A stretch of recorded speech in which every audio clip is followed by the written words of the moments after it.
بسم اللہ الرحمن الرحیم۔ السلام علیکم دوستو، دنیا بھر کی خبروں میں آج آپ سنیں گے، لیکن اس سے پہلے اگر ہو سکے تو لائک اور سبسکرائب کا بٹن ضرور دبا لیں۔ شکریہ۔ بھارت کو چائنا سے ملحقہ سرحد پر ایک اور دھچکا لگا ہے۔ چائنا نے لداخ کے اہم حصے اپنے نام کر لیے۔ چائنا نے ہوتان پری فیکچر میں لداخ کے کچھ حصے شامل کر کے 2 نئی کاؤنٹیز کے قیام کا اعلان کر دیا۔ نئی پیش رفت نے مودی حکومت کو سیخ پا کر دیا ہے۔ ان کاؤنٹیوں میں اکسائی چن کے علاقے کا ایک بڑا حصہ بھی شامل ہے، جس پر بھارت چائنا پر غیر قانونی طور پر قبضے کا الزام لگاتا ہے۔ چائنا کی جانب سے یہ اعلان 5 سال بعد سرحدی مذاکرات دوبارہ شروع کرنے کے چند دن بعد کیا گیا۔ بھارتی قومی سلامتی کے مشیر اجیت ڈوول نے گزشتہ ماہ بیجنگ کا دورہ کر کے سرحدی علاقوں پر مذاکرات بھی کیے تھے۔ پچھلے ماہ چینی دفاعی ترجمان نے کہا تھا کہ سرحدی علاقوں میں امن برقرار رکھنے کے لیے مشترکہ کوششوں کے لیے تیار ہیں۔ بھارت نے چائنا کے خلاف احتجاج بھی ریکارڈ کروایا تھا۔ یہ پہلا موقع تھا دوستو کہ جب بھارت اور چائنا نے ہمالیائی سرحدی تنازع پر کھلے الفاظ میں اعتراض کیا۔ یاد رہے دوستو کہ 2020 میں لداخ میں سرحدی کشیدگی کے دوران دونوں ممالک کی فوجوں کے درمیان جھڑپوں میں کئی بھارتی فوجی مارے گئے تھے۔ دفاعی ماہرین کا کہنا ہے کہ بھارت اور چائنا کے درمیان سرحدی تنازع پر نئی پیش رفت خطے میں مزید کشیدگی کا باعث بن سکتی ہے۔ یہ بھی دوستو یاد رہے کہ چائنا کبھی بھی ایسا قدم نہیں اٹھاتا جس میں اسے کوئی شک و شبہ ہو، لہذا اب بھارت کے لیے مشکلات بڑھتی جائیں گی۔ عجیب بات ہے دوستو کہ بھارت نے مقبوضہ وادی پر غیر قانونی قبضہ جما رکھا ہے اور اب چائنا کے ہاتھوں اس کے ساتھ بھی وہی کچھ ہو رہا ہے۔ بتایا جا رہا ہے کہ یمن کی جانب سے صہیونی حکومت کے خلاف عائد کی جانے والی بحری پابندیوں کے دوران ترکیہ نے اسرائیل کے ساتھ اپنے سمندری تعلقات میں اضافہ کیا ہے۔ یہ بھی کہا جا رہا ہے کہ بحر احمر میں یمنی فوج نے اپنی کارروائیوں کے ذریعے اسرائیل کی بحری ناکہ بندی کی، تاہم اس دوران ترکیہ کے صدر اردوان صہیونی حکومت کی مدد کرتے رہے۔ تجزیہ کار کہتے ہیں کہ ترکی نے عالم اسلام کی آنکھوں میں دھول جھونکنے کے لیے اعلان کر رکھا ہے کہ ترکیہ نے غزہ میں اسرائیلی کارروائیوں کے جواب میں اس حکومت کے ساتھ اپنے تجارتی تعلقات منقطع کر لیے ہیں۔ تاہم باوثوق ذرائع نے انکشاف کیا ہے کہ ترکیہ غزہ کے نہتے فلسطینیوں کے خون سے ہولی کھیلنے والی اسرائیل کی خود ساختہ غیر قانونی صہیونی حکومت کو لاجسٹک سپورٹ فراہم کر رہا ہے۔ یہ بھی بتایا جا رہا ہے کہ غزہ میں پچھلے 15 مہینوں سے جاری صہیونی حکومت کی نسل کشی کے دوران ترکیہ سے اسرائیل کی طرف بحری جہازوں کی نقل و حرکت میں نمایاں اضافہ ہوا ہے۔ ترکیہ بحر روم اور مصر کے ذریعے مطلوبہ سامان حیفا اور اشدود کی بندرگاہوں تک پہنچاتا رہا ہے۔ ترکی اور اسرائیل کے درمیان شپنگ کی تعداد 340 کارگو سے تجاوز کر چکی ہے۔ مئی سے دسمبر 2024 تک ترکی سے اسرائیلی بندرگاہوں پر بھیجے گئے بحری جہازوں کی تعداد دوستو 108 تھی۔ ان جہازوں کا کارگو تیل، پیٹرو کیمیکل، پھل اور دیگر بنیادی مواد تھا۔ ترکیہ سے مقبوضہ علاقوں میں تیل اور پیٹرو کیمیکل لے جانے والے بحری جہازوں کی تعداد 48 کارگوز تھی، جنہیں 25 جہازوں نے منتقل کیا تھا، جبکہ ضروری سامان پر مشتمل کارگوز کی تعداد 19 ہے، جنہیں 11 جہازوں کے ذریعے منتقل کیا گیا۔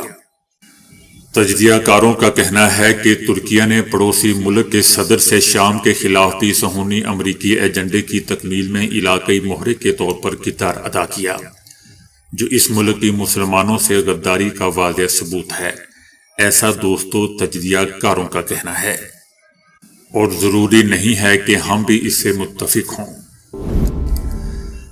پاکستان میں سٹار لنک انٹرنیٹ سروس کے لیے حکومتی فیصلے سے متعلق بیان پر سٹار لنک کے مالک ایلون مسک کا رد عمل بھی دوستو سامنے آ گیا۔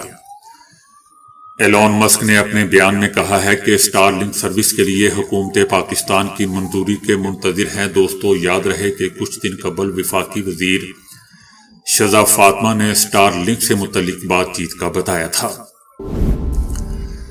بھارتی ریاست منی پور میں تشدد کا سلسلہ تھمنے کا نام نہیں لے رہا ہے۔ کانگریس اس معاملے میں دوستو نریندر مودی کو لگاتار ہدف بنا رہی ہے۔ 3 جنوری کو پیش آئے تازہ تشدد کے معاملے پر بھی کانگریس نے اپنے سخت رد عمل کا ظاہر کیا ہے۔ کانگریس کا کہنا ہے کہ نریندر مودی منصبی فرض کو نبھانے کی آئینی ذمہ داری سے بچ نہیں سکتے۔ کانگریس نے الزام لگایا ہے کہ بی جے پی کا منی پور میں تشدد کو فروغ دینے میں کوئی نہ کوئی مفاد ضرور ہے، اور کانگریس کا یہ بھی کہنا ہے کہ بی جے پی وہ ماچس کی تیلی ہے جس نے ریاست منی پور کو جلا دیا ہے۔ کانگریس نے بھارتی وزیر اعظم کے منی پور دورے کا ذکر کرتے ہوئے کہا کہ نریندر مودی آپ جنوری 2022 میں منی پور کا دورہ کرنے گئے تھے، وہ بھی بی جے پی کے لیے ووٹ مانگنے، جبکہ ریاست میں 3 مئی 2023 کو تشدد بھڑکا تھا، جس میں دیکھا جا سکتا ہے کہ کس طرح ایک کے بعد ایک گاؤں کا صفایا ہوتا جا رہا ہے۔ کانگریس کا یہ بھی کہنا ہے کہ بی جے پی کا ریاست کو غیر مستحکم رکھنے میں کوئی مفاد ضرور پوشیدہ ہے۔ امریکہ میں دوستو آج کل بڑے عجیب و غریب واقعات رونما ہو رہے ہیں۔ امریکہ میں شاپنگ سینٹر میں آتش زدگی کے باعث 500 سے زائد جانور مارے گئے۔ امریکی ریاست ڈیلاس کے ایک شاپنگ سینٹر میں آتش زدگی سے 580 جانور مارے گئے، جن میں سے زیادہ تر دوستو چھوٹے پرندے تھے۔ تمام جانور دھوئیں کے باعث دم گھٹنے سے مرے۔ آگ ایک منزلہ پلازہ میں لگی، جس سے پالتو جانوروں کی دکان بھی لپیٹ میں آ گئی۔ وسیع پیمانے پر لگنے والی آگ بجھانے کے لیے تقریباً 2 گھنٹے لگے۔ بھارتی ریاست گجرات میں بھارتی کوسٹ گارڈ کا ہیلی کاپٹر ہچکولے کھاتے ہوئے زمین بوس ہو گیا۔ ہیلی کاپٹر میں 5 افراد موجود تھے۔ پرواز بھرنے کے کچھ ہی دیر بعد ہیلی کاپٹر کا کنٹرول ٹاور سے رابطہ منقطع ہو گیا تھا۔ سرچ آپریشن کے لیے بھیجی گئی ٹیم کو کچھ ہی دوری پر ہیلی کاپٹر کا ملبہ مل گیا۔ ملبے سے 3 باڈیز اور 2 زخمی کو نکالا گیا۔ یاد رہے دوستوں کہ 2021 میں ایسے ہی ایک حادثے میں بھارتی chief of defence staff general Bipin Rawat سمیت 13 افسران مارے گئے تھے۔ نااہلی، غفلت اور کرپشن کے باعث بھارتی فوج کے طیاروں اور ہیلی کاپٹر کے خزاں رسیدہ پتوں کی طرح بکھرنے کے درجنوں واقعات کے بعد گزشتہ سال ایک اہم حفاظتی اپ گریڈ کا آغاز کیا گیا تھا۔ یہ اپ گریڈ مکمل ہو چکی ہے اور مقامی طور پر بنائے گئے ہیلی کاپٹرز پر نصب اپ گریڈ شدہ کنٹرول سسٹم سے ان کی فضائی صلاحیت میں بہتری کی توقع بھی کی جا رہی تھی، لیکن حادثات پھر بھی نہ رک سکے۔ غزہ جنگ بندی پر بات چیت شروع ہوتے ہی اسرائیلی فوج نے غزہ پر حملے بھی بڑھا دیے۔ اسرائیلی فورسز نے خان یونس میں گاڑی پر ڈرون حملہ کیا اور رہائشی علاقوں پر بمباری کی، جس کے نتیجے میں 65 سے زیادہ فلسطینی شہید ہو گئے۔ اسرائیلی حملے میں ایک ہی خاندان کے 7 بچوں سمیت 11 افراد بھی دوستوں شامل ہیں۔ انٹرنیشنل انسانی حقوق کی تنظیموں کا کہنا ہے کہ اسرائیل کا کمال عدوان ہاسپٹل کے ڈائریکٹر کو حراست میں رکھنا غزہ میں صحت کے شعبے کو تباہ کرنے اور نسل کشی کا ارادہ ظاہر کرتا ہے۔ مصر اور قطر کی کوششوں سے قطر میں غزہ جنگ بندی مذاکرات کا دوبارہ آغاز ہو گیا ہے۔ مودی سرکار کی بھارت میں پھیلائی گئی نفرت سے جنم لینے والی ہندو توا ذہنیت اب دوسرے ممالک میں بھی غنڈہ گردی پر اتر آئی ہے۔ برطانیہ میں پاکستانیوں کے ایک معروف ریسٹورنٹ پر ہندو انتہا پسندوں نے دھاوا بول دیا۔ پاکستانی ریسٹورنٹ پر حملہ کرنے والے بھارتی شہری نشے میں تھے، ریسٹورنٹ کے عملے کے ساتھ مار پیٹ کی اور تشدد کا بھی نشانہ بنایا۔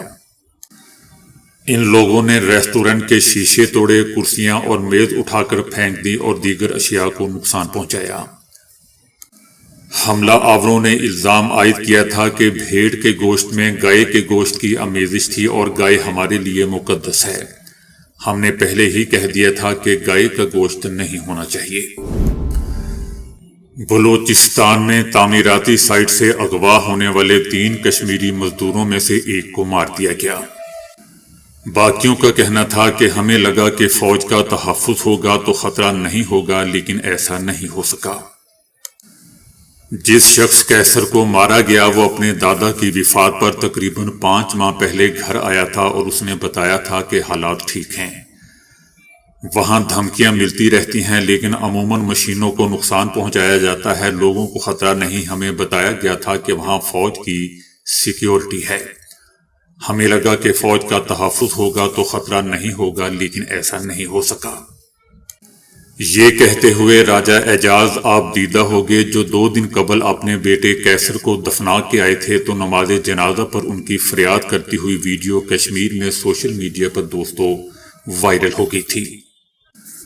راجہ کیسر ان 3 کشمیری مزدوروں میں سے ایک تھے جنہیں اکتوبر میں بلوچستان میں شدت پسندوں کے ایک حملے کے بعد اغوا کر لیا تھا، اور اب ان کی باڈی گزشتہ ہفتے کوئٹہ کے ایک ہاسپٹل سے ملی تھی۔ راجہ کیسر کو کچھ عرصہ قبل نامعلوم افراد نے کوئٹہ کراچی شاہراہ پر کام کرنے والی ایک کمپنی کے کیمپن حملے کے بعد اغوا کیا تھا۔ ان کا کہنا تھا کہ اس حملے میں کمپنی کی مشینری کو بھی نقصان پہنچایا گیا تھا۔ اس حملے کے بعد تعمیراتی کمپنی کے کیمپ میں موجود متعدد لوگوں کو حملہ آور لے گئے تھے، تاہم ان میں سے زیادہ تر کو بعد میں چھوڑ دیا گیا تھا۔ چونکہ یہ واقعہ سنگین تخریب کاری کا واقعہ ہے، اس لیے اس کی تحقیقات کا معاملہ CTD کے پاس ہے۔ کشمیری نوجوان راجہ کیسر کے والد راجہ اعجاز کا کہنا ہے کہ 22 سالہ کیسر ان کے 5 بیٹوں میں دوسرے نمبر پر تھے۔ پچھلے 6 ماہ سے وہ بلوچستان میں ملازمت کر کے ان کا ہاتھ بٹا رہے تھے۔ ان کا کہنا تھا کہ وہ غریب لوگ ہیں، محنت مزدوری سے ہی ان کا گزارا ہوتا ہے، اس لیے ان کا بیٹا سی پیک منصوبے کے ایک پروجیکٹ میں کام کرنے کے لیے بلوچستان گیا تھا۔ ان کا یہ بھی کہنا تھا کہ انہیں اندازہ نہیں تھا کہ بلوچستان میں حالات اس قدر خراب ہیں کہ ان کے بیٹے کو جان کا خطرہ لاحق ہو جائے گا، ورنہ وہ اسے کبھی وہاں نہ بھیجتے۔ انہوں نے یہ بھی الزام عائد کیا کہ جس علاقے سے ان کا بیٹا ان کے ساتھ دیگر لوگ کام کر رہے تھے وہاں سیکیورٹی نہیں تھی اور کمپنی کی جانب سے کوتاہیاں کی گئیں۔ ان کا کہنا تھا کہ ہم نے سنا تھا کہ لوگوں کو مارنے یا اغوا کرنے سے پہلے وہ لوگ شناختی کارڈ دیکھتے ہیں اور کشمیریوں کو کچھ نہیں کہتے۔ ان کا کہنا تھا کہ اغوا کار جاتے ہوئے وہاں ایک پرچی پر فون نمبر چھوڑ گئے تھے جس پر انہوں نے پیغامات چھوڑے۔ ان کے جواب میں ایک دن اسی نمبر سے انہیں یہ بتایا گیا کہ اغوا کاروں کی جانب سے اس منصوبے کو روکنے کی بار بار تنبیہ کو خاطر میں نہ لا کر ٹھیکیدار نے غلطی کی۔ دوستو یاد رہے کہ مغویوں کے خاندان، کمپنی افسران اور سیکیورٹی اہلکاروں کی جانب سے کوشش کے باوجود دوبارہ اس نمبر پر رابطہ ممکن نہیں ہو سکا اور نہ ہی اس سے مزید کوئی رابطہ کیا گیا۔ راجہ اعجاز کے بقول اغوا کاروں نے ان سے کہا تھا کہ انہوں نے ٹھیکیدار سے اس منصوبے کی پرسنٹیج مانگی تھی، اب معاملہ ان کے درمیان ہے۔ راجہ اعجاز کا کہنا تھا کہ اگر انہیں پرسنٹیج ملی ہے تو بندے چھوڑ دیں گے اور اگر نہیں ملی تو انہیں مار دیا جائے گا۔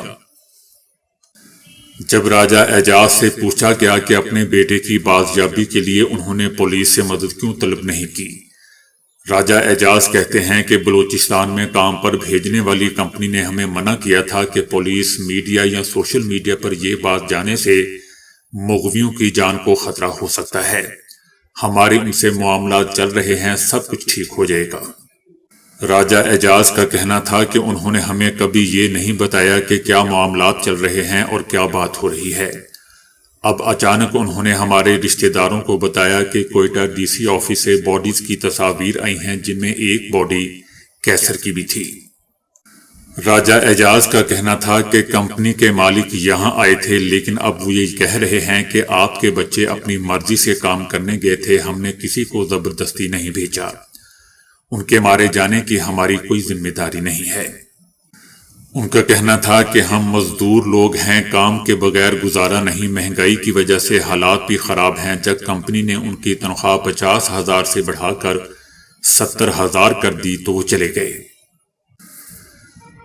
کشمیر سے مزدوروں کو سی پیک میں شامل شاہراہوں کی تعمیراتی کام کے لیے لے جانے والی اس کمپنی پروگریسو ٹیکنیکل ایسوسی ایٹ کے بانی مختار عباسی کے بھائی اور کمپنی کے بلوچستان پروجیکٹ مینیجر وحید عباس کہتے ہیں کہ کشمیری نوجوانوں کے اغوا کے بعد وہ حکومت اور خفیہ اداروں کے اہلکاروں کے ساتھ مکمل رابطے میں ہیں۔